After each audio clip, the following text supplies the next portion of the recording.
আজ রাতে কবরস্থানের পাশে বসে আমি ভাবছিলাম ভূত আর মানুষ আসলে কার ভীতি বেশি খারাপ। মানুষ তো ভূত দেখলেই দৌড় দেয়। তুমি ভুল ভাবছ। মানুষ ভূতকে ভয় পায় ঠিকই, কিন্তু ভূতও মানুষকে কম ভয় পায় না। আমি নিজেই একটা ভূত, বিশ্বাস করো। কি বলো, তুমি ভূত? তাহলে তো তুমি আমাকে এখনই ভয় দেখাবে। না না, আমি সেই ধরনের ভূত না। আমি ভাবি, ভীতি ভালো হলে মানুষ সাবধান হয়, খারাপ হলে মানুষ নিষ্ঠুর হয়। মানুষ যখন ভয় পায় তখন কি করে বলো?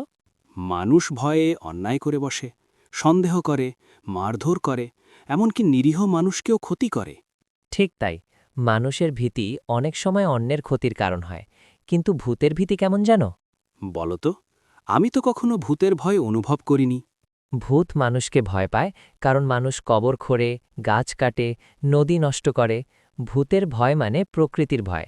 আমরা কাউকে ক্ষতি করতে চাই না, শুধু আমাদের জায়গাটা বাঁচাতে চাই। তাহলে ভূতের ভীতি কি ভালো ভীতি?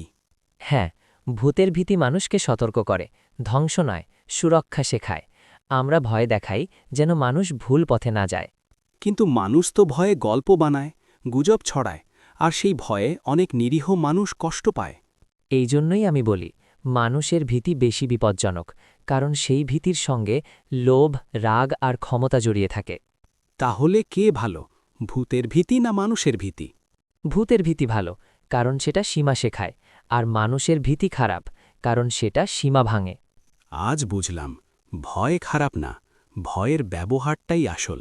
ঠিক বলেছ, যে ভয় মানুষকে মানুষ বানায় সে ভয় ভালো, আর যে ভয় মানুষকে পশু বানায় সে ভয় সবচেয়ে ভয়ঙ্কর। আজ থেকে আমি ভূতকে নয়, নিজের ভীতিকে নিয়ন্ত্রণ করতে শিখব। তাহলেই মানুষ আর ভূত দুজনেই শান্তিতে থাকতে পারবে।